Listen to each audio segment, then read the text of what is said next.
Mais si tu veux rigoler, tu dois aller au théâtre.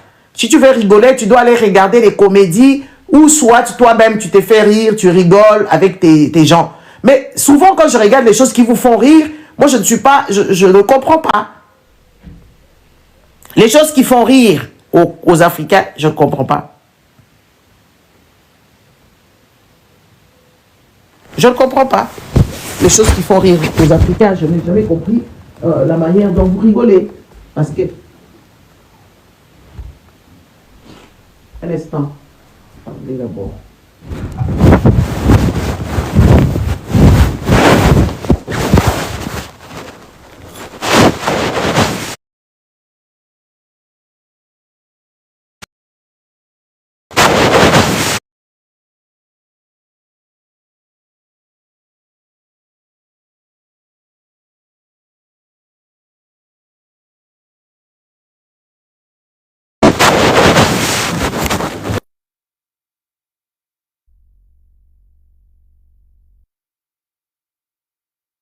Font rire, c'est des méchancetés.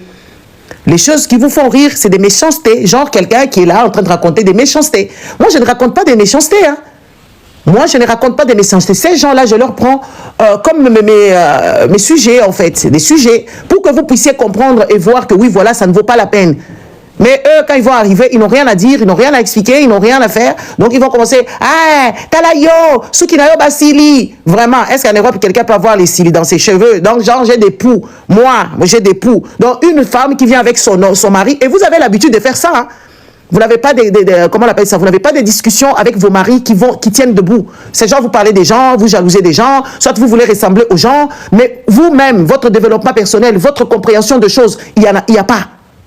Et c'est ça la vérité. Et moi, j'essaie de vous sortir dans ça. Vous allez voir une femme qui ramasse des meubles à la cour, qui extend ça là-bas. C'est comme, tu vois, les gens qui travaillent bateau, basala bâtiment. Basala place na bango, bachaka outil na bango. Aïe, na meuble, moko ma bé, attendez, sapato wana. Et vous enviez ces genres de choses. Mais c'est inconcevable, c'est incroyable. Tapotez les lives, s'il vous plaît. Qu'est-ce que je reste combien? Je reste que 30 minutes.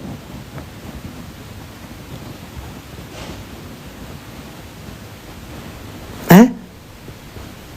Mais il y a des choses que vous pouvez comprendre. Moi, je ne comprends pas comment est-ce que Mato Ibozo Yokate, Bozo comprendre d'été. Une personne qui vient là-bas, qui est énorme, comme un cochon. Munene ne tingulu, aye, lole molu, munene, nyoso munene. Donc, munene na ye, ezaku tuteke, oh, ya maladi. Munene ya kolia. Bino pe bozo ke dekula, ozo lamba bien. Depuis la landa kayo, na komi ko lamba. To komi ko lia na ndaku. Mais, bazo pe bisabino ti. Mwana moko fingi papa na ye. Botika ye. Azo défendre maman na ye. Mais c'est incroyable. Moi, je ne sais pas à quel moment, oh, bino bozo yokate.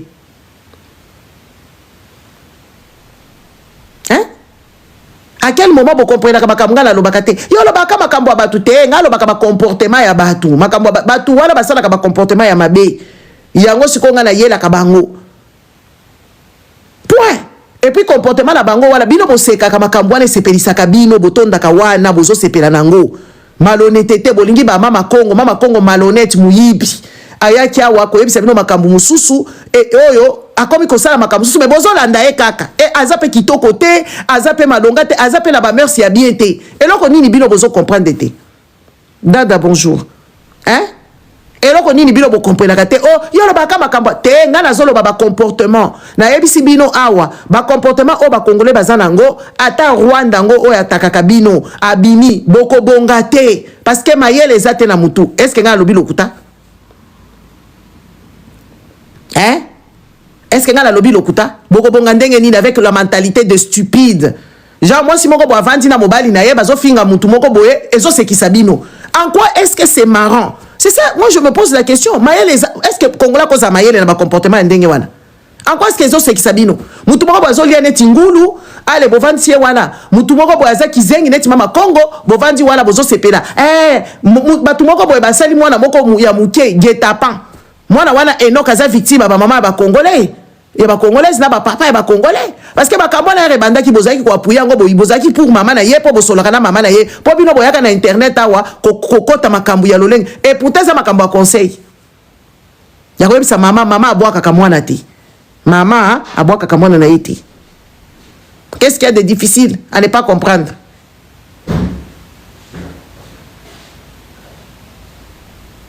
Le bakaka makambo abatu. Mwana mwasi moko boye ayaka na ye wana azolo ba makambo azo changer mibali na misu na bino azo expliquer bino modèle balala ka ye côté boye azo mema. Attendez.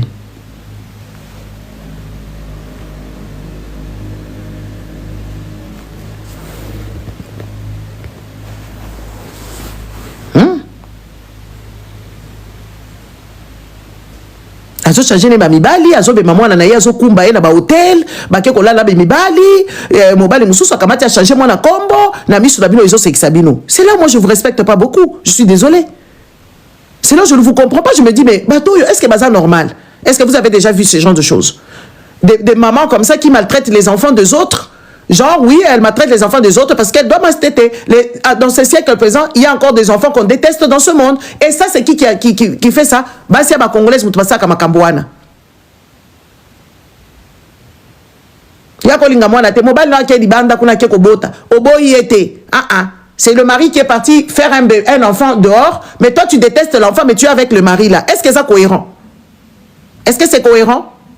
Mais la personne que tu dois détester et la personne qui doit chasser, casser ce mariage-là, c'est avec ton mari. Mais comment toi tu vas détester un innocent? Mais ton mari, tu es toujours avec lui, tu restes avec lui. Est-ce que c'est cohérent? Ça, ce sont des questions que vous devez vous poser. Mais la majorité ne réfléchissent pas. Et ça, on ne vous a pas donné l'opportunité de réfléchir. Il y a beaucoup de gens qui n'ont pas vécu dans des familles où avec les parents. Les parents, c'était dans les non-dits. Ils n'ont jamais rien dit à leurs enfants, comment réfléchir. Même quand il y a, par exemple, il y a un enfant qui commet une bêtise. Un enfant qui fait une bêtise, qu'est-ce que les parents africains feront? Fimbo kaka. Et puis, il y a même ces enfants à qui on a chicoté. Ils trouvent ça normal. Mais qu'est-ce que, quand tu as fait la bêtise, est-ce qu'il faut qu'on te tape ou bien il faut qu'on te fasse réfléchir? Mais il y a des parents, même ici, même dans les pays occidentaux, les parents africains, ils continuent toujours à chicoter leurs enfants.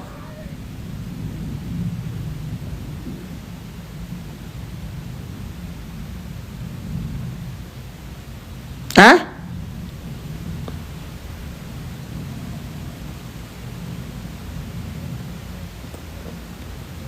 Est-ce que c'est normal? Les gens qui appuient, quand il y a le mal, les gens sont là. Il n'y a personne qui raisonne. Pourvu que tu sois seulement là-bas. Gens qu'on ne puisse pas te rejeter. Comme c'est ton ami, tu ne peux pas lui dire la vérité. Quand c'est ton ami, tu lui dis la vérité. Elle se fâche. Donc toi, tu dois l'encourager, même entre deux. Toi, tu dois l'encourager dans le mal, parce que c'est ton ami. Non, on ne peut pas.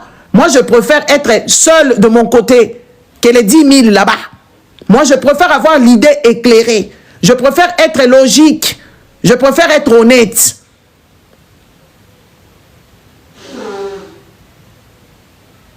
Moi, je préfère être détesté par tout le monde, sachant que je suis dans la vérité.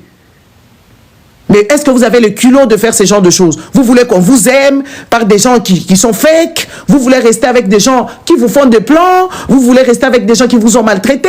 Vous voulez cacher des choses qui sont véridiques? Mais est-ce que les gens peuvent être ainsi? Même si le Rwanda partait aujourd'hui. Est-ce que vous allez vous en sortir? Est-ce que vous allez faire bien? Parce que l'éducation, elle est d'abord familiale.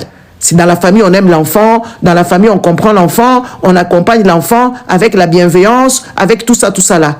Et puis après, cet enfant-là sera dans la société, va rejeter tout ce qu'on lui a appris dans la maison et l'école va donner l'instruction aussi et la discipline et tout ce qui s'ensuit. Est-ce que les Congolais sont capables d'accompagner ce Congo-là? Non.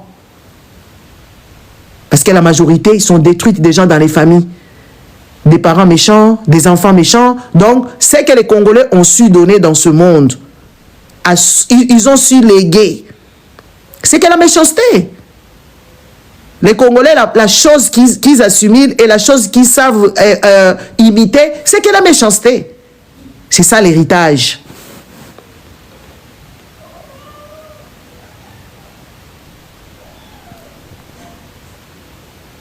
L'héritage, on le voit.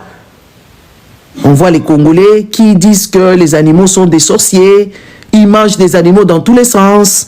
Ils n'aiment pas les enfants des autres. Oui, ils font des décapants. Ils abandonnent leurs propres enfants. Ils ne peuvent pas adopter. Quand ils adoptent, c'est pour que cet enfant-là soit... ils ne peuvent pas accepter. Et c'est la vérité.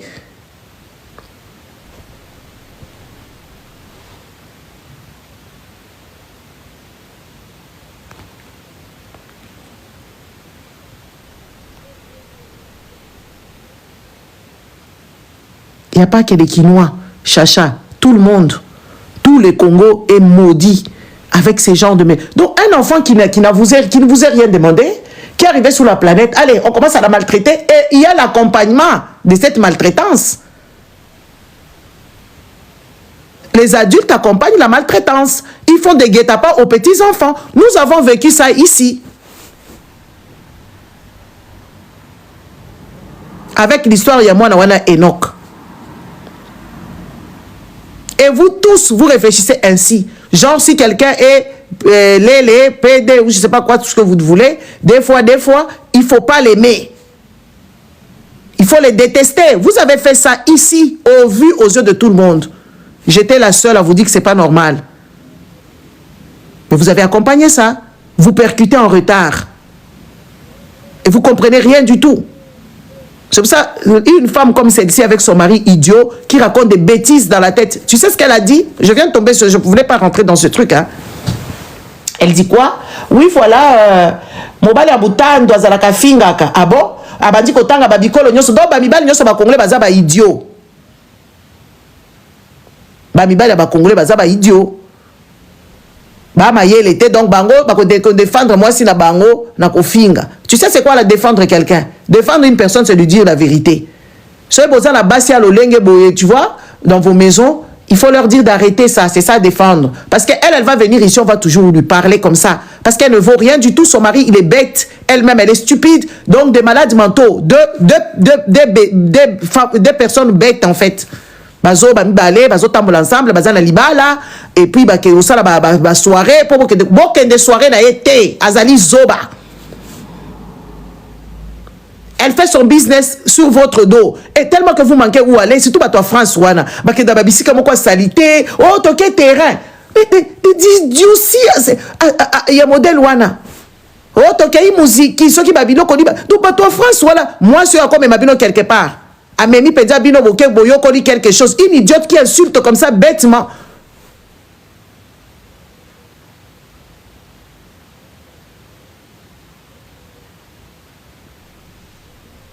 Hein? Et vous allez aller dans ces soirées pour faire quoi? Pour qu'elles vous apprennent quoi? Comment insulter les gens? Parce que ce que moi j'ai dit, c'est vérifiable. Vous avez vu, elle n'est pas jolie, elle n'a pas un beau corps, elle vous ment, elle a pris des produits toxiques qui sont des produits dangereux. Si elle a pris des Mounjaro, elle a pris, je ne sais pas, les produits là, je sais pas, de diabète, ça veut dire, c'est pas bien. La façon dont elle a maigri là, ce n'est pas beau. Et là, on dit, que vous allez mettre votre vie en danger, point. Mais elle, qu'est-ce qu'elle vous dit? Moi, je suis en train de prouver un par un. Regardez comment elle est. Elle est pâle, elle est moche, elle est bizarre. Qu'est-ce qu'elle peut vous apprendre? Quoi dans vos soirées? Si tu veux faire une soirée, invite tes copines à la maison. Tu fais un petit dîner, vous mettez la musique, voilà. Vous faites vos choses. Ou vous sortez en boîte. Vous savez que vous pouvez sortir en boîte? Quel que soit l'âge. Donc, bino bobo ya boîte, bokoma kokende na ba soirée. Et différence c'est ça kuna? Est-ce que différence c'est ça kuna? Même si tu as 50 ans, même si tu as 60 ans, si tu veux aller en boîte de nuit, tu peux aller en boîte de nuit. Mais ces genres de femmes, qu'est-ce qu'elles peuvent vous présenter? Chez vous, vous ne mangez pas. Qu'est-ce qu'elles peuvent bien préparer? Vous allez dans des lieux dont vous ne pouvez rien apprendre. Vous parlez avec des gens qui ne peuvent pas vous captiver. Vous n'apprenez pas un choix de locaux. Donc, bino boyoko la kailo côté. Ngai soki na kepa muninga moko, ça veut dire na kendaka kuna na intérêt. Intérêt la kendaka nango kuna, intérêt intellectuel, intérêt d'échange, intérêt culinaire, intérêt style, ou je ne sais pas, intérêt de, voilà, de comment chiner, comment et tout ça. Mais vous allez chez vos amis pour faire quoi? Pour ne rien faire là-bas. Même pas de discussions intellectuelles, il n'y a pas. Vous n'avez pas ça dans la tête. Vous allez dans ces soirées, neti moi si oyo, oyo, moi si oyo. Elogi mabe. Njoto mabe. Akolakisa bino nini. Kofinga. D'ailleurs, des soirées, voilà. Il faut boycotter ces genres de femmes. C'est des femmes qui ne valent rien du tout. Elles ne peuvent ni vous avancer à quoi que ce soit. Oui, même intérêt culinaire et culturel. Même le sport. Moi, j'invite mes amis à faire du sport. Je vais marcher avec mes amis. J'invite mes amis à aller faire des hammams. J'invite mes amis à faire des expériences qu'on ne connaît pas. Par exemple, aller dans le bulle, faire plein de choses. J'invite mes amis à aller dans des thermales, aller faire de je sais pas quoi. J'invite mes amis à aller faire du yoga. Mais c'est quoi votre problème? Il faut boycotter ces genres de sémences malsaines. Cette femme, c'est une mauvaise sémence. Donc vous voulez, il faut qu'on kima. Dit que mpanga na ye yangoyo. Mais azo finga, tel azo finga. C'est comme Zamba Bino wana, comment camarade? C'est votre ami, quoi.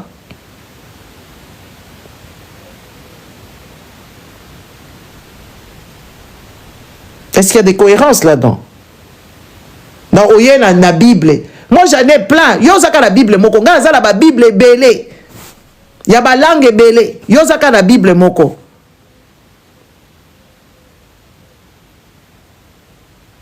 Yo zaka la Bible moko mpanga. Effectivement na koloka yo. Okodoka yo kobongate. La marina. Na bandi déjà koloka yo na minito yo. Batu bakoya na soirée na yo te ko simba te. Ba bakoya bi dengele neti yo. Boycotter ces genres de personnes. Si vous êtes à côté de ce genre de personnes, vous n'aurez jamais une bonne vocabulaire. Vous savez pourquoi est-ce que la langue nous sous bien? Parce que vous êtes toujours dans les communautés, vous êtes toujours, n'est-ce pas?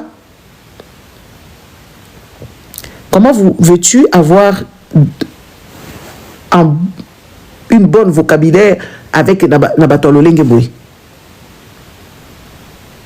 Comment veux-tu être éloquente quand tu parles avec ces genres d'individus? Même en lingala, ils ne peuvent rien t'apprendre. Même la lingala, akola kiso elokoti. Ayebi kolata te, ayebi kotambola te, azakito kote. Un bon vocabulaire, merci bien chou. Je parle beaucoup de langue, excusez-moi. J'ai hésité.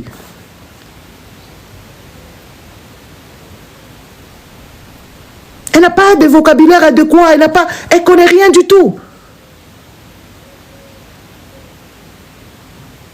Rien du tout. Elle ne peut pas t'apprendre quoi que ce soit.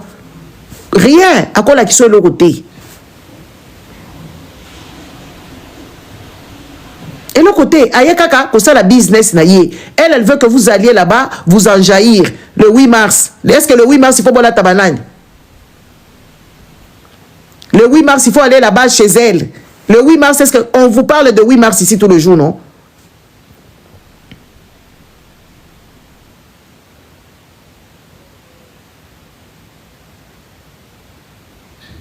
Le 8 mars, il y a des femmes qui sont mortes là-bas. Ils se battaient pour leur salaire. Les femmes se sont battues ici en Europe, selon, voilà. Parce que les femmes africaines n'ont jamais été ni quoi que ce soit. C'est cette histoire-là de colonialisme. On a ramené toutes ces bêtises-là, que la femme, elle doit être à la cuisine, que la femme va... Non, non. Nos arrière-parents n'avaient jamais eu ça. Jamais. Ils n'ont jamais eu ça. La femme, elle a toujours été la pièce maîtresse dans la culture africaine. On l'a juste esclavagisée parce qu'elle avait beaucoup de pouvoir. Mais par contre, les femmes ici, elles se sont battues pour avoir une carte bancaire, pour voyager seules, pour aller faire leur groupe, pour aller voter. Mais elles se sont battues pour ça. Mais vous vous êtes battus pourquoi? Vos enfants dans vos banlieues là-bas, là où vous vivez là-bas, dans vos HLM là-bas, vos enfants ne sont pas en train d'émerger. Vous ne vous battez pas. Vous envoyez les enfants au mariage parce que vous voulez vous en débarrasser avec des hommes que vous ne connaissez même pas, avec des familles que vous ne connaissez pas.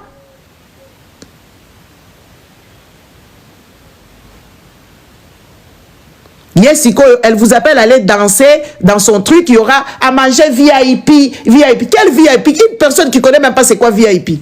Tu lui poses VIP qu'elle est en train de dire là, de te dire vraiment ce que ça veut dire. Elle ne connaît pas. Manger VIP. Oh, il y aura buffet VIP. Vous êtes bêtes, en fait. Allez dans ce genre de soirée, allez fripoter avec ces genres de personnes, ni les fréquenter. ça veut dire ozali zoba kolekaye. Parce qu'il y a déjà zoba boy. Moi, je suis à zoba makasi, non? Elle est bête. Mobile na yazali zoba. Est-ce que vous, je vous pose la question. Je vous pose la question. Si on est en train de restreindre le truc, le live, hein, je m'en fous de toute façon. Hein? Si je vous pose la question, quand vous dites que vous bolingaka mobile, parce que je suis en train de voir les commentaires, quand on coupe les vidéos et tout ça, je suis tombé sur ça ce matin. Il y a des femmes qui disent, mobile on a lingaka. Tu aimerais que tu aies un mari comme ça. Na ya lingaza na mobile ineti ya mari na oyo.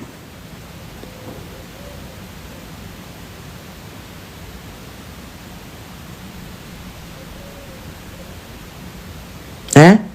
Nanya kolinga penza babala ye na mobali oya kokani na ya mobali la marina azala na comportement na ye alobaka neti ye qui voudra naya ko sepela na mobali ndenge wana. Je vous pose la question. À quel moment ça vous fait rire ce que ces deux fous sont en train de raconter?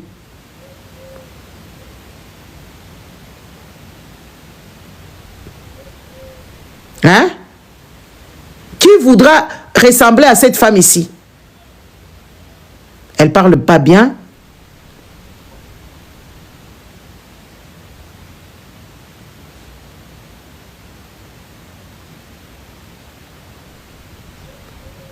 Elle est bête.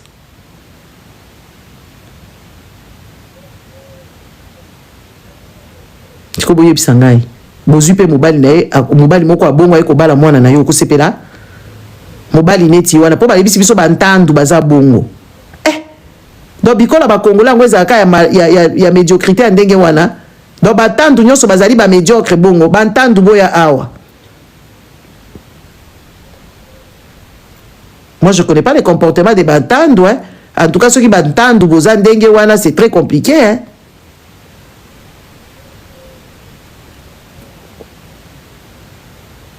Nanya kolinga mwana na ye, abala mobali neti ya ye. To nanya kolinga mwana na ye, abala mwasi neti oyo.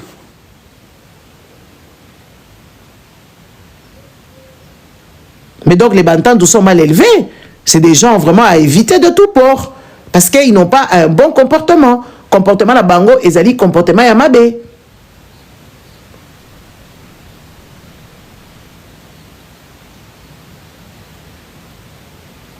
Moi, je ne parle pas des choses des gens. Je parle des comportements yamabe. Oyo bazanango. Pour que vous ne puissiez pas tomber dans ça. Point. Point.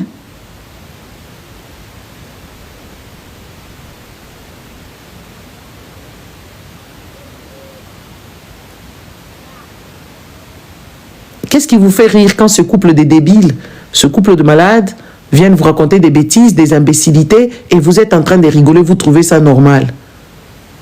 C'est là où moi je ne respecte pas beaucoup, hein. Je suis désolé, hein. C'est là moi je ne veux même pas avoir à parler avec qui que ce soit parce que je sais que ce sont des choses qui vous font plaisir. Et moi, comme ça ne m'arrange pas, je ne veux pas avoir contact avec vous. Et j'en parle pour que les gens ne puissent pas aller dans ces genres d'imbécilité. Point.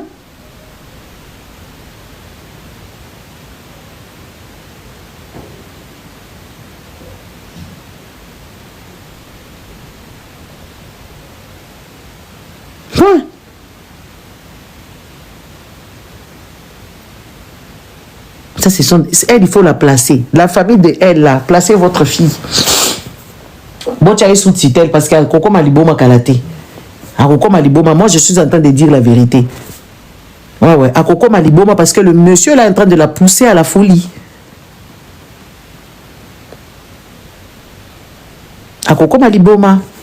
Parce qu'elle a déjà Liboma. Mais Liboma na ye, ils ont comme certains que oui, voilà, Kalate, beaucoup de monde à Kolongola Bilamba. Oui. Kolongola Bilamba, la ndenge ya Liboma, hein. Te ki alati mayo, hein, neti biso kolongola Bilamba, toke na plage, hein, ou toke na salle sport, ou quoi que ce soit, ya kolongola Bilamba folie. Kalate marine au comme Liboma. Parce que ça, déjà, na bord, penza ya rupture, ya moutou. Il n'y a que toi qui ne vois pas.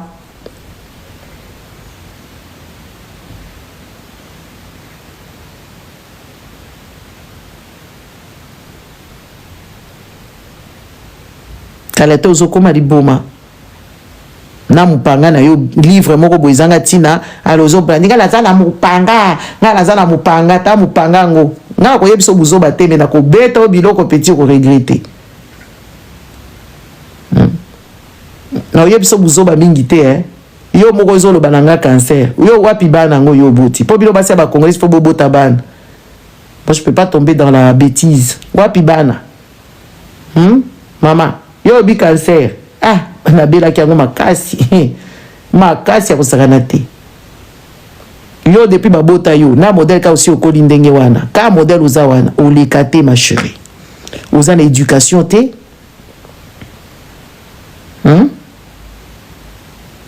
wa mayele te wa zoba donc yo babota na yebi te baboti no modèle babota ka yo mais en tout cas babota yo zoba eza kaka bakongole ebele mpe babota bango bazoba nde balandaka makambo na yo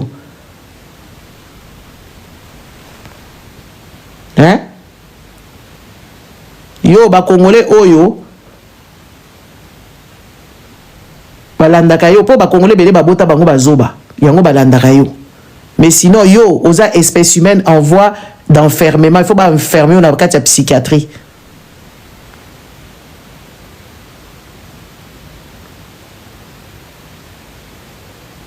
Il faut pas enfermer yona mobali non na katia oza en tout cas vous êtes des fous moi ba to maboma. En fait dans ce pays avec le comportement de ces gens ba to maboma nde ba koma normal neti oyo aza libomati aza la conscience intellectuelle moins en deçà ya moyenne donc koleka kutu mwana ya 9 mois conscience intellectuelle na ye ezali en deçà na ye na mobali na ye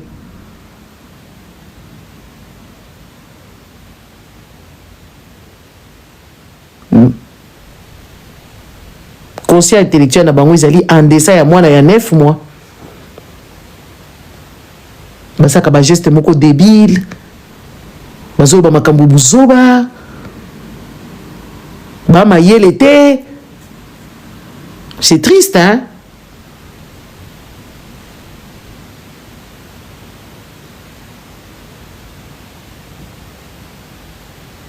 Na ebite olala kana mbetu na mobali wana na ebite soko talaka ye bien to boyo mobali yango talaka mwasi na ngoya yo bien bo réfléchissaka bo raisonnaka ndenge nini. C'est bête en fait, c'est stupide ce que vous faites. Bokende ba soirée à pamba pamba te bokende ba boîte de nuit. Si tu as envie de t'enjaillir, il y a des boîtes de nuit hein, où tu peux aller.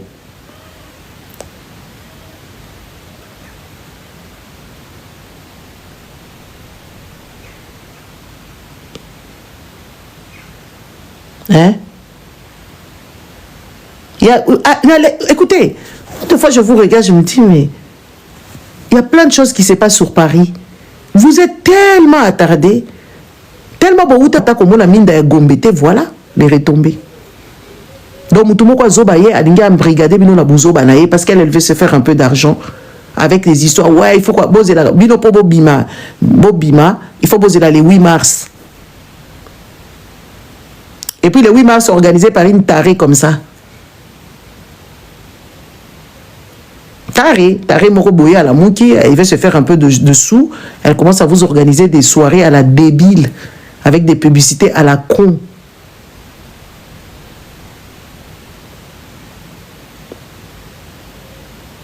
Boya, a télémiwana nzoto tengama ki mwasima ozama be moko ezaka yo moko bizo mitalate.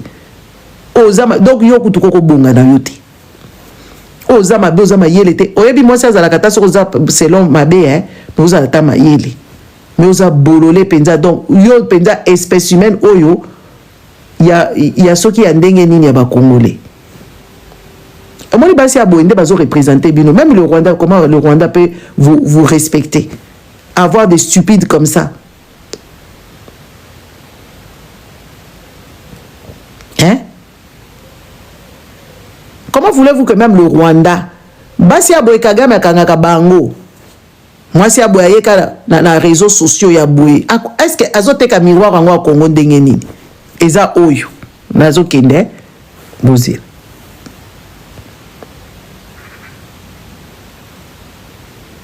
oyo baza ebele oyo mosusu wapi bozela oyo nde basi oyo baboyekage makangaka bango bakoleka na miso ya bato te mpo baobebisa miroir te baobebisa miroir baoyo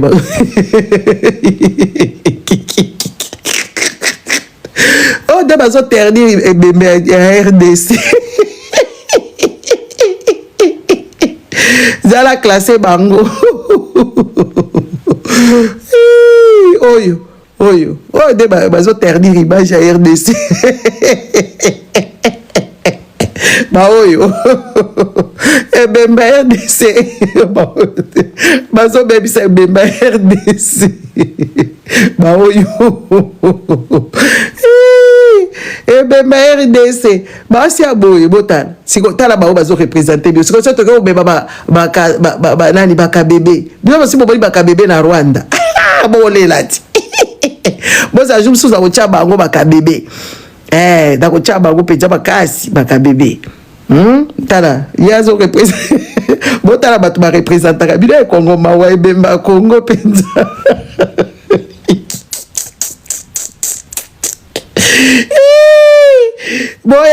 boyae bango bozela bozela tala bozela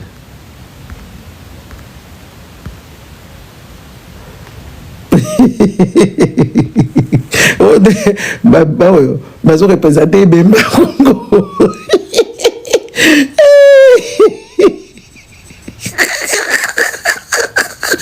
sikoyo bandeko so bapesi bango micro baloba Congo eza pays francophone na sur le plan international bayebi koloba te ebemba Congo bazopresente yango yango ekomi ebembe ko oyo représentation ya Congo bamosusu bango tala bango mama mia tala bango tala mozela nano nakoklase bango tala bango oyo tibo jeunesse bazalika ni éclat ni beauté tala bango oyo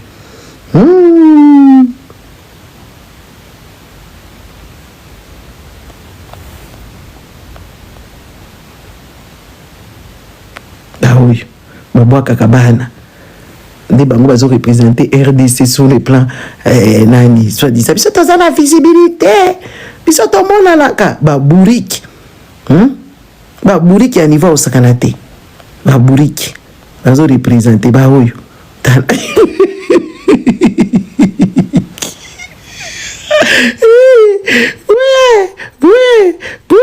bango barepresente Congo yaka bango biso tozala bamorphologie na biso kabi baby abi mama etokobonga ndenge nini kala tozaka tala bamoreka tete tozaka na bakabibi ya la vie est belle en tout cas bato yango baza baespèce en voie de disparition tala bango oyo bango oyo nde bazorepresente bakongole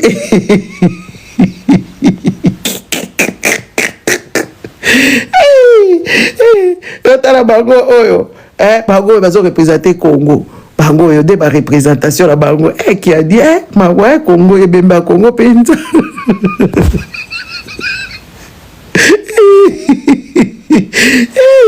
ebemba Congo mawa mama mia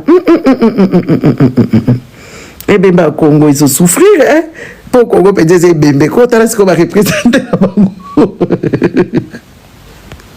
tabango taka ba chapeau so bavandi ka boyo ka bango neti oyo a chapeau oyo bibi neti film moko boya dessin animé mwana moko balali lisaka ye boyo la chapeau wana babimaka nango baokende nango soki wapi ayela miso ya bato bongo yo siko ba chapeau na suki na ngai ya wapi eza normal en tout cas mboko oyo yoka oyo azoloba Gigi na leke na aspect sikonga na mituni est-ce que oyebi ke signifie aspect zela na bonheur yaka awo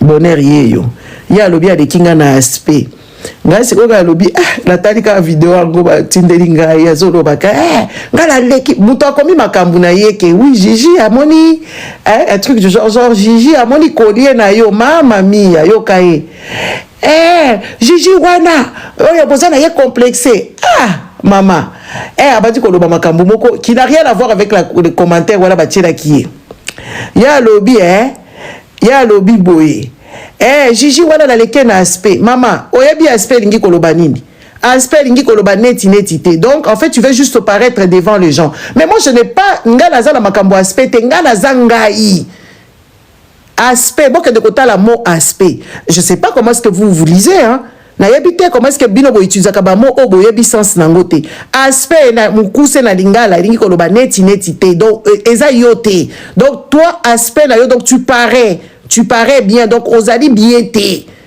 oza bien te menga siko na yebi na bien petit petit oyo nani kombone nani kitingi ya mwasi ye ateka pe bakisi neti kitingi sauf que kitingi azala na kisasa ya zala kiawa aspect obo bakaza aspect ezali mutute en fait aza elo côté akokani peut-être na mukuse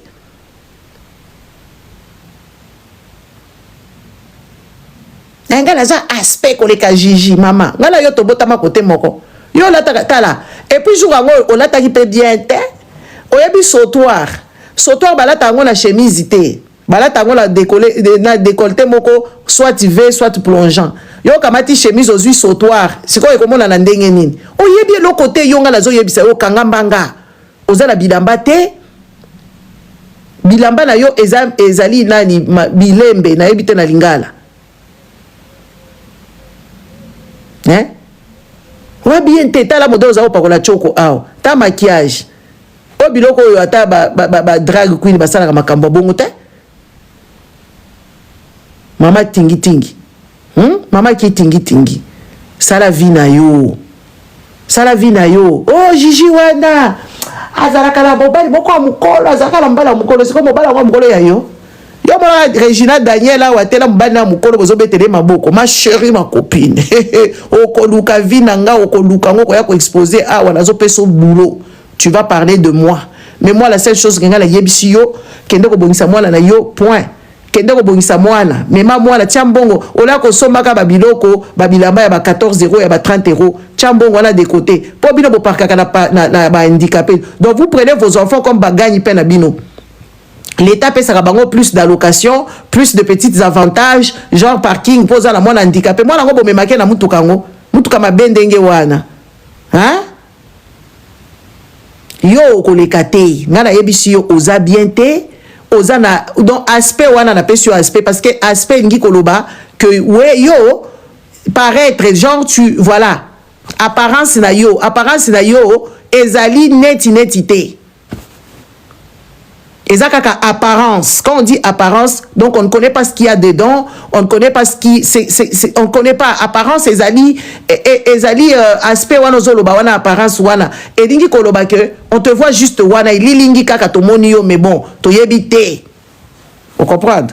Donc bon, utiliser kabamo, yango na zola kisebo kendi. Yo vandi na France, oyebi français te. Yo zoluka diplôme nanga yo komina na zoluka musale pa na yo, imbécile. Zoba. Yo comme employé ngana ye awa. Est-ce que moi je le dois est-ce que moi je vous dois quelque chose pour que je puisse venir vous donner vous rendre le compte ici avec qui je dors, avec qui je me réveille ou ce que je fais, je vous dois quelque chose. Mais dis donc. Moi ce que je te dis, tu as un enfant autiste, allez, va sortir cet enfant dans sa bulle autistique. Point, c'est ce qu'on te demande. Il y a difficile à ne pas comprendre. Vous êtes des femmes de mauvaise qualité, des femmes de je sais pas quoi là, donc vous vendez la gamme à moko boizanga tina. Bazo bisablo makambo izanga na tina boyinko yokate. Bon les gars, je vous laisse, je suis parti. Basi yango bango oyo bazo représenter Congo, to présenter bino bango na osa bango penza. Na osa bango na ochela bango na website mwana oyo zingi asalela bango nzembo. To chaba photo na bango to pesa bango ki Starmania. Mais si vous avez un représentateur Rwanda, bolekate. Mamma mia. Basi ba Rwandais sur les réseaux sociaux. Ah, quand Congolais boza salité. Botala basi abino. Hein?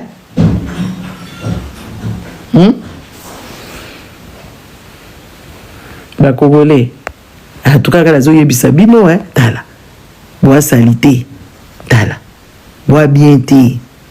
Tala. Bien té. Tala de ba représentation, ya basi ba Congolais bango oyo. Bango oyo. Ba oyo bazo représenter. Oh Kagame akodinga te. Ah, Kagame o wapi? Kagame andima basi ya lolenge bo bazata mayele te, bazana rien dans leur tête, ba ya penza la télévision, bango nde bazo redorer et nani makambu ya Rwanda et simba te, ba deko bazo akaba. Oui moi la mutu nyoso aza mutu mena place na ye. Bino boko ya kana réseaux sociaux te, boza biete, boza bato ba choko. Boza batumoko boyebi koloba te, boza bizengi, boza kala ba sujet malonga te, vous ne savez même pas que ça l'analyse moko constructive pour epesa bino solution ya likambu to epesa bino bobandi introduction, analyse, papa ti boke na conclusion. Non, bino bolo bosa la ni na réseaux sociaux. Bosa la nini neti oy, asa la nini na réseaux sociaux. Asa la nini. Asa la nini, tozo kende na bango. Neti oyo ake ko représenter penza Congo. Pour Congo a échoué, Mamma mia, ba représentation ya ba Congolais yango oyo. Congo siko bazo représenter pa basi oyo.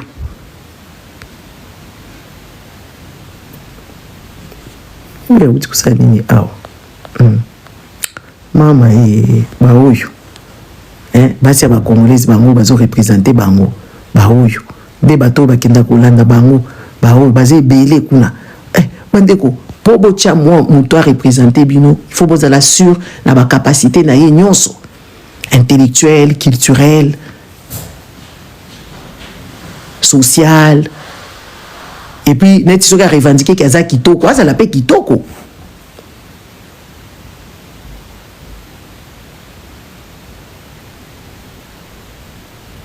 Basi oyo bayaka makamukaka ya bazoba, mais Congo ils ont mal chance ba dishoshwa ba yemoko Denis Nyankero. Donc tu comprends rien du tout. Congo ils ont mal chance ya niveau au sakanate. Congo ils ont mal chance au talibango baza bien té tala oyo aza bien té yoka ma talobi onde batoto komema penza ke biso wana toke na terrain sikoto bito zui bala la biso penza ba bazo représenter bango nde ba tikitokez toke na bango sikoyo.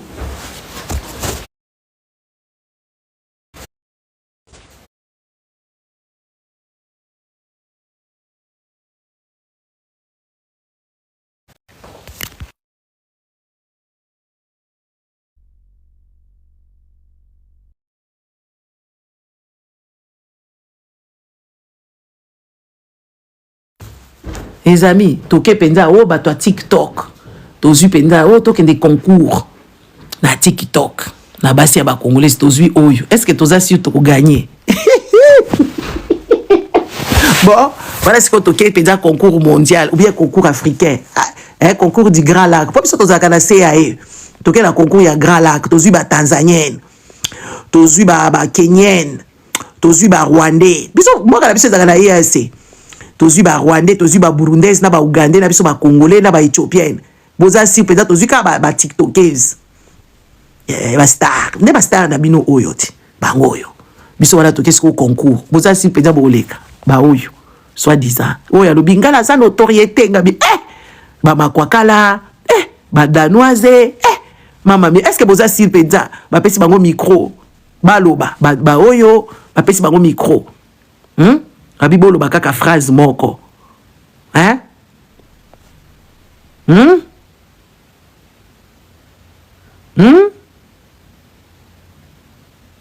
Na oyo bazui ake ko représenter bilo ko koma kuna.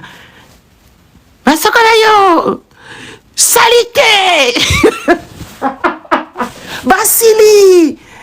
Rosa la cancer. Voilà batu bakobi. C'est quoi? Bon mais ambulance. Cancer. Chimio.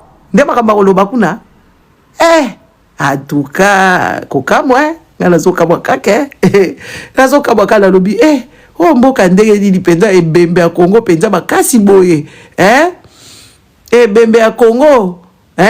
Ne basi tozui kaka penza to créer kaka awards moko TikTok. Tozui ba TikTokezi ya Afrique ya EAC. Tozui basi ya ba Congolais oyo Marena tozui et puis to sélectionner toke na ye.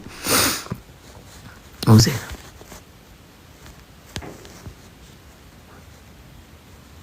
Tozui Marena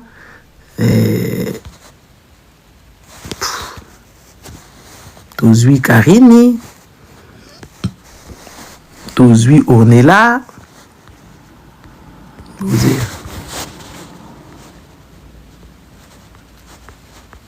tozui nani sou tozui Mama Bonheur tozui Marena lisusu tozui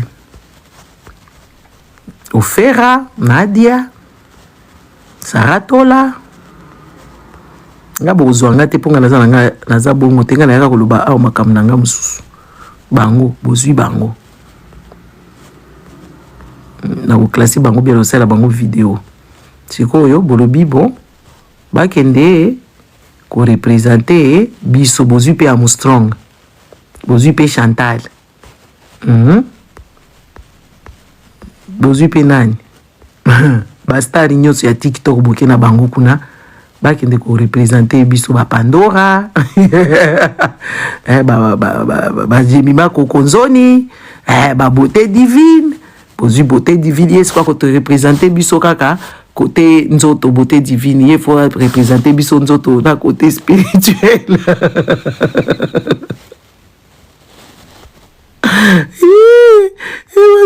Bozwi Beauté Divine balobi te mutu aza na taille Beauté Divine dato ko représenter biso na la marée na bango mibale nde to tia bango côté taille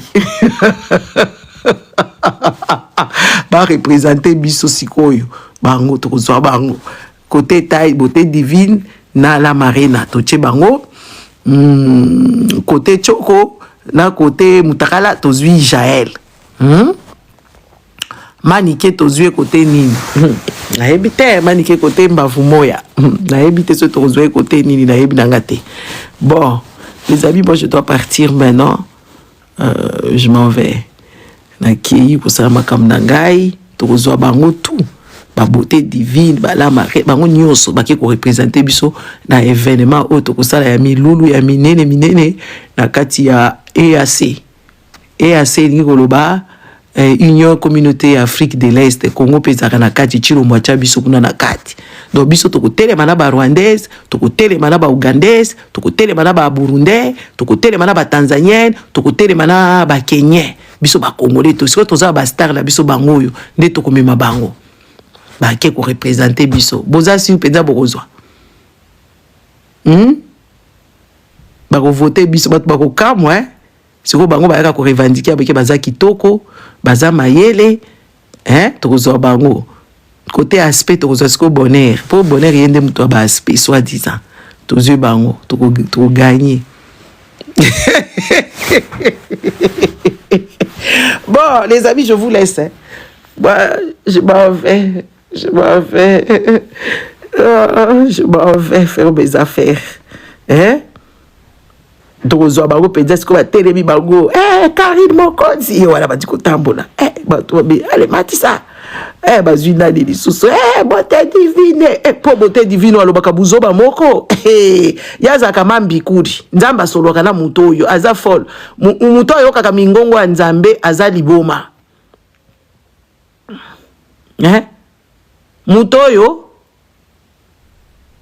muto ayoka mingongo ya nzambe yaka kopesa ye ba prophétie mwana mwosio na yebite nzambe apesa ko prophétie te ba kobebisa yo fwenge fwenge nzambe akoza mutema mabe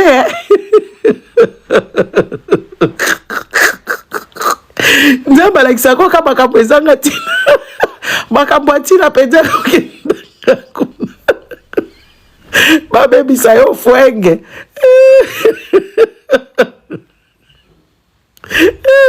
Zaba ebisaka yote prophète bi beauté divine ko kende kuna te na Tunisie ba ko bebisa yo fwenge hayo ba ko bebisa yo fwenge po mutu boko te la kisasa ba beauté na fwenge leti ya beauté divinité azate fwenge hayo fwenge yena la marina bato ba fwenge yo fwenge yo mama mia kolala kolamuka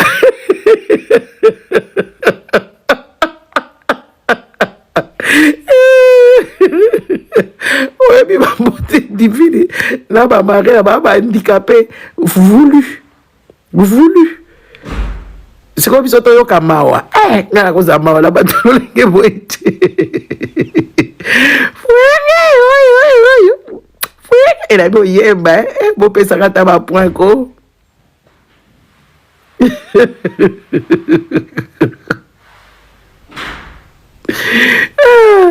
ezabi bopesaka ta bapoint ko so bote divina bandi koloba awa wana sikoyo ifo balongola bafiltre wana ifo balongola bango bafiltre bakokende kosamba kuna na kati ya EAC wana tokokende kuna na EAC gala si na sélectionner penza bato tokokende na bango bamemela biso gloire ya Congo po bango bayaka ko revendiquer kitoko bayaka ko revendiquer stili natalaka pe basi mususu omona bayoka bafi ya Congo yo yabi kolata tenga bimama biso totalaka nde fashion week tosombaka biloko biso totalaka fashion week tozokende na tendance mama tokende na tendance do chebe tozoloba eloko te yoka penza na regrette o makasi nayebi te bisiko toza na trou peut-être toza na trou kuna badeko siko tokozwa bango namona bato ya congolaise baye kula na commentaire batie commentaire olati ata bien te biloko nini olati mama nalati jupe nuisette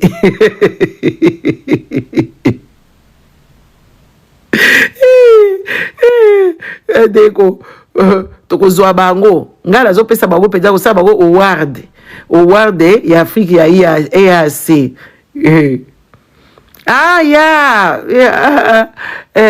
tokopesa bango award ya EAC sikoyo EAC Rwanda azalaka kuna na EAC nani Uganda Burundi Tanzania Kenya RDRC nayebi te soki na Sudan ezalaka kuna nde biso wana tokei sikoyo bastar na biso bote divine aleki Karit Mokozi aleki la marina aleki nani lisusu Chantal Bola aleki msusu komole nani Amustrong Ana Kuswahili aleki nani lisusu bango nyonso Jemima Joshua Ofera Nadia voilà bazole kaka toi tu m'as fait peur ah là là le chat n'est-ce pas na président la bango siko ba président batebi sima chilamba siko babi ale bola siko fwenge yo siko bazobi la fwenge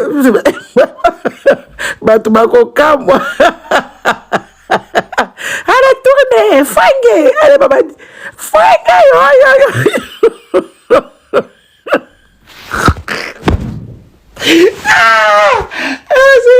la wera sola kosilika la nzembo na ye nzembo wera sola kosepela te Pandora toyekeli mawa po azolela mama na ye bafingi ye kuna Pandora il faut assumer ta maman tu dois pas venir pleurer ici aza mama na yo lingi et c'est bon ye to tie na ya ko kendete po azala ba émotion Pandora to kopema ete azala lukolela pula mama bafingi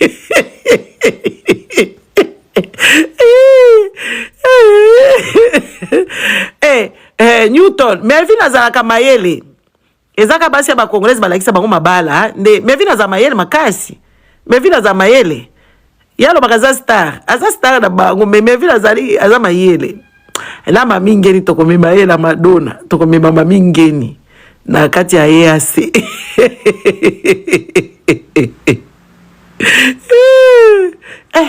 Wala tolati bango ba bébé buchu. Wala tolati bango ba gene. Wala topakoli bango ba choko toche bango ba kabelo. Ponga mutu bo ba yeko finga ngalobi elongi mutakala boyo zo ba pona mami na biso ngabi mama mia. Abila ga kopi kula lobi elongi na yo mutakala boye. Wala ko basiko biso to kolati bango bilongi lata bilamba. Wala to bakisi bango ba fond de terre, to bakisi bango ba bambi na misu, to che bango to che bango ba misu, to che bango nyonso to kuna baki ko représenter biso. En tout cas, mawatro. Bon, I'm done. La beauté divine. Beauté divine, penza vraiment.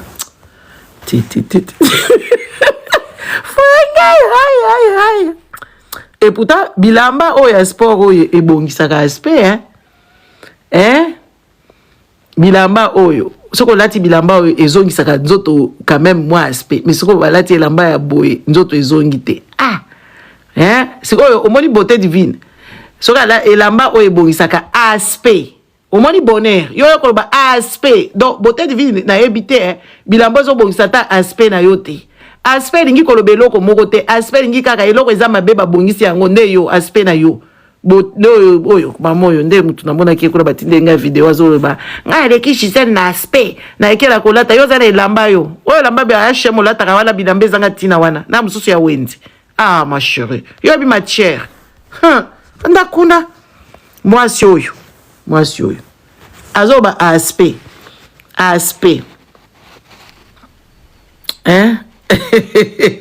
abi aspect na yo aspect lingi eloko eza mabe siko basali yango ebonga eloko moko ya mabe basali yango ebima bien okomprendre nde elingi koloba aspect siko nga aza bien jana na misambela na tongo boye nasambeli nanu te na fatigué na misambela. Oh Gisèle, regarde ta jambe. Qu'est-ce que tu as un pied, ma chérie? Oh là là là là, alléluia. Alléluia. Yaka awa, boya awa. La marine ya kotala mwana mninga mze ba bouteille lokolo peti. Wasko azomi sambela ye moko. Ngala kozela binote Oh ya regarde, tala la tisko mouscarpa. Blo benga ngo mouscarpa. La nyango kote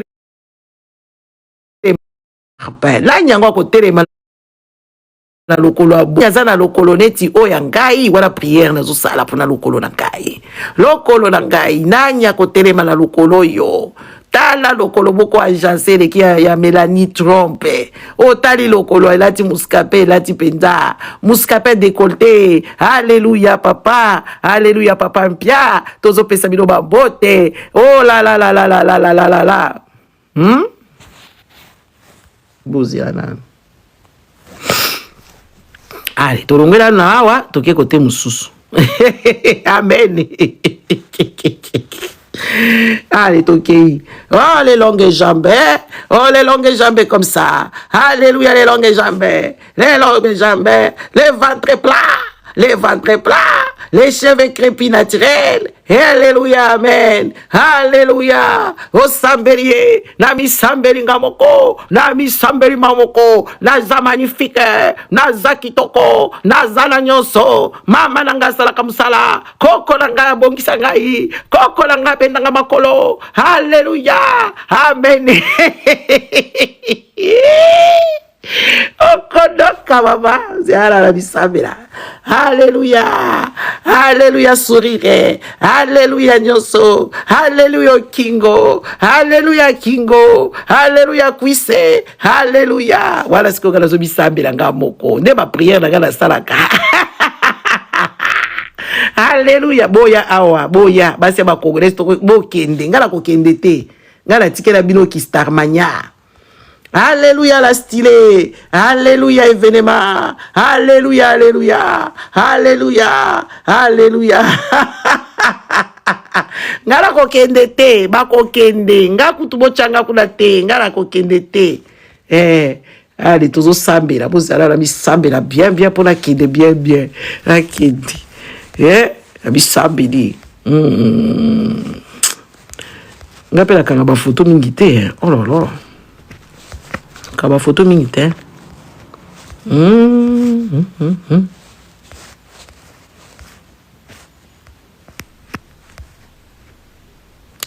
Alléluia, cortisone et sila na nzoto vimbisa kinga mabundi. Oza mabundi ya cortisone. Mabundi ya cortisone. Quitte de ce corps. Quitte de ce corps. Quitte de ce corps.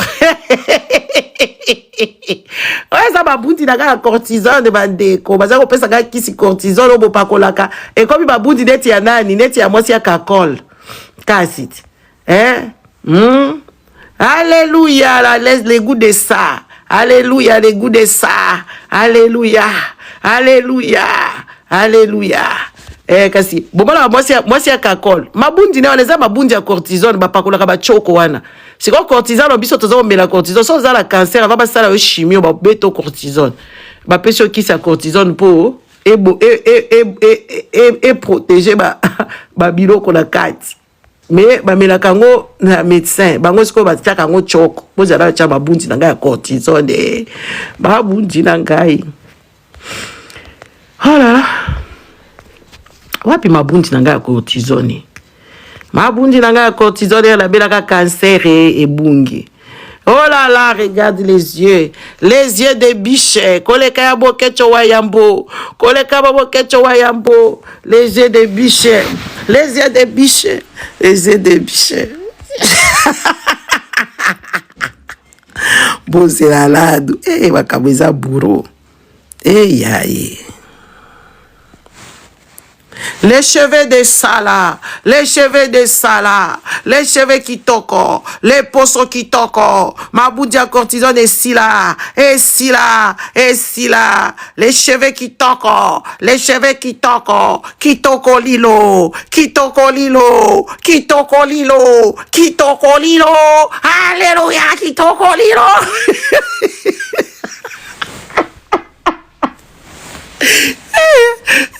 Les amis, alléluia, alléluia les cheveux, alléluia les poissons qui toquent, alléluia les mbebo qui toquent, alléluia les nez qui toquent, alléluia. C'est quand on continue à gâter un cerveau. Mamma mia, tu continues à gâter un cerveau, bozera.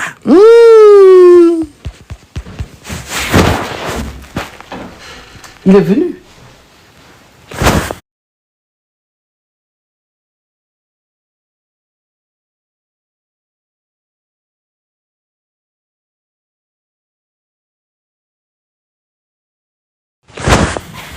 Alléluia, alléluia. Bon, les amis, moi je dois partir. Hein. Voilà, toujours Sambela.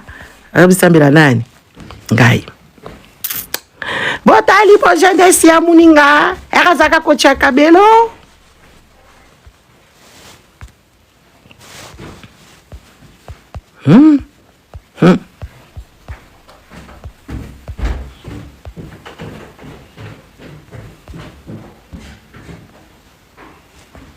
Allez, goût de ça. Voilà ce que biso yo. Oh, les photos, ça fait combien de temps? Je pense plus de 15 ans, hein, cette photo. C'est plus de 15 ans, je vais regarder. Oui, je pense, hein. Ça fait plus de 15 ans. Maman Congo, il y a 2018. Il y a Wakaka. Et l'autre.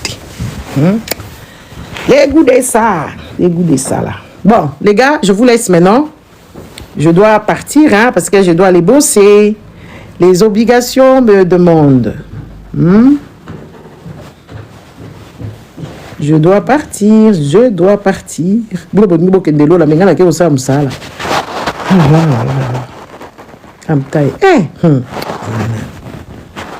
Oh, ya Jolo Mboye retard. Biso tozo kata live. Tozo kende kusala misala. Zela nano. Mama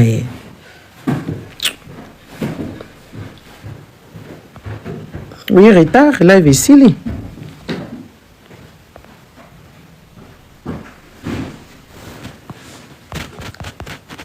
Nous y est retard. Biso tozo si sa live. Nous y est retard. Na classe biso basio ba okende représenter biso. Voilà ce que tala baby che. Tala suki. Les amis.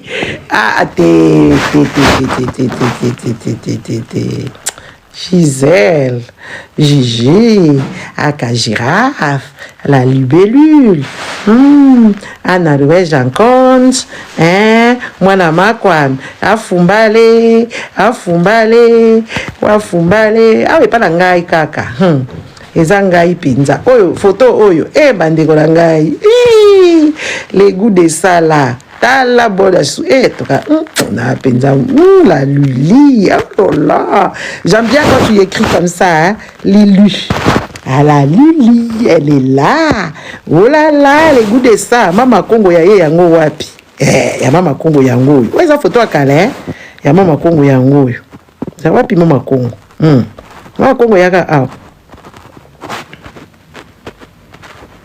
Ya Mama Congo yango jeunesse Mama Congo. En tout cas vraiment boyaka pe na ba photo ngo ça sonité. Wapi. Merde, on est sous terre. Ça ma chance, ça chance. On y était. Wapi. Et peut-être ça y kakawa. Ah, Jésus. La photo ya Mama Congo bo jeunesse c'est za wapi. Na moni yango te. Ekele. Voilà ce que biso tozo komi ça. Ah oui, je suis belle, hein. Je suis la plus belle. Mais cela ne te défend pas que tu dises aussi de ton compte, hein. Oyo pe maman oyo pe to mema ye pe yende sko zala yenda ko bandola ti sabango la marina to mema ye nani la danoise la danoise to mema ye pe ye muta ko lati sabango la danoise muta ko lati saba fio ba ko mema bango na ye ase ajo yende muta ko pona bango bilamba makwakala muta ko tekela bango bilamba ko za dépositaire ya bilamba ya kolata makwakala mutakulatisa bango bon la keila kozongela bino après pour la tia bango classement bien tokende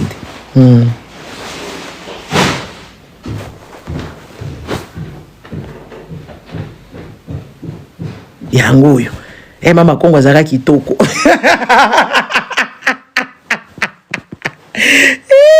siko Mama Congo azala kitoko azolia siko kamundele za photo ne boko bwacha azolia kamundele na minu azo si ba kangi photo simbi kamundele wala sikoyo mwana pota kitiki sasa azwi kamundele azolia ngo na minu achango na minu photo ne bobo ezaka na TikTok Mama Congo za ochelo na set yo na za ochelo na set naza ochelo na se makasi ochelo penda na se Mama Congo siko akena kisasa ba pesi kamundele atiki ngo na brochette atiki yango na mbanzi wana nde azo kalobi oyo nini oyo vraiment soko zolia brochette bachaka olongoli yango tie na sani ya simbi yango azoko dishiketa ngo akangisi ko photo na brochette kabi mama naza kotaka zo chelo na set ngaza omono musenzi bongo tenga okuta musenzi te na otika musenzi te na okuta hotel akofanda kiti bongo na yo te msendi ndenge wana zolia brochette asimbi brochette boy na mino bon itali bino bon itali bino au revoir les amis ciao bon dimanche au revoir.